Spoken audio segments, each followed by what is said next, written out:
Apakah orang yang belum sampai kepadanya agama Islam karena pada saat itu belum sampai kepadanya, apakah ia dihukumi kufuran atau masuk neraka? Orang seperti ini akan diuji nanti di akhirat. Orang yang tidak sampai dakwah kepadanya termasuk ashabul fatrah, orang yang hidup di masa terputusnya kenabian antara Nabi Isa dengan Nabi Muhammad SAW, maka orang seperti itu akan diuji oleh Allah Subhanahu wa taala, di mana ujiannya nanti di akhirat. Kalau lulus akan masuk surga, kalau tidak lulus akan masuk neraka.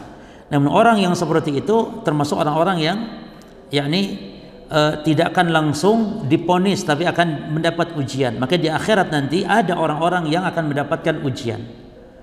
Bahkan ya ikhwan, yang namanya ujian itu bukan hanya di dunia loh, di alam barzah ada ujian, di akhirat juga nanti akan ada ujian.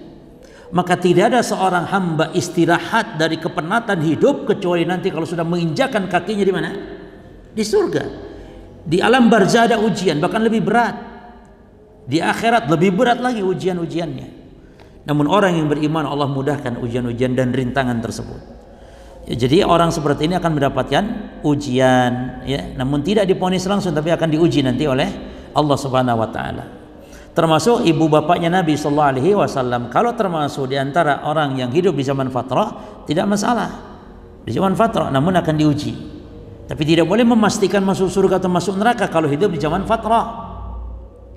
Tidak boleh memponis ahli surga, ahli neraka kepada orang yang hidup di zaman fatrah, karena hasil ujiannya kita tidak tahu hasilnya nanti di akhirat. Tapi kalau ibu bapak Nabi bukan ashabul fatrah, maka berarti sesuai dengan dalil tadi, dalil-dalil dari Nabi yang sahih, ya.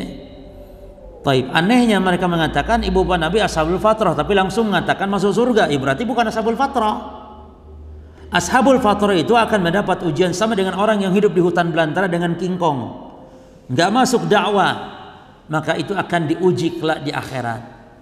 Hidup dengan orang hutan misalnya, kalau ada, anggaplah ada, karena contoh kan, antum jangan potres kalau pada contoh itu, anggap ada, maka akan mendapat ujian. Jelas ya? Tidak boleh langsung surga enak, tidak, diuji dulu karena nggak sampai dakwah. Baik, wallahu taala alam. Wa sallallahu wasallam ala nabiyina Muhammadin subhanakallahumma bihamdika asyhadu an la ilaha illa anta astaghfiruka wa atubu ilaik. Wassalamu alaikum warahmatullahi wabarakatuh.